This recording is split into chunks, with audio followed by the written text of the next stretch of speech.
Hello hello, আজকে সন্ধ্যের সময় চলে এসেছি আমাদের এখানে মিউজিয়ামে, যেখানে খুব ফেমাস রয়েছে আমাদের যে বড়া পাও পাওভাজি। ঠিক আছে, তো সেটাই খেতে চলে এসেছি আপাতত। খেতে অনেকটাই টেস্টি।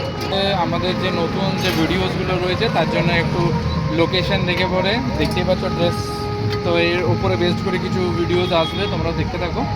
আর আমরা এখন অর্ডার দিতে চললাম হচ্ছে পাওভাজি। পাওভাজি খেয়ে পরে তারপর আবার বাড়ির জন্য বেরিয়ে পড়বো। চলো দেখি পাওভাজিটা কেমনভাবে রেডি হচ্ছে।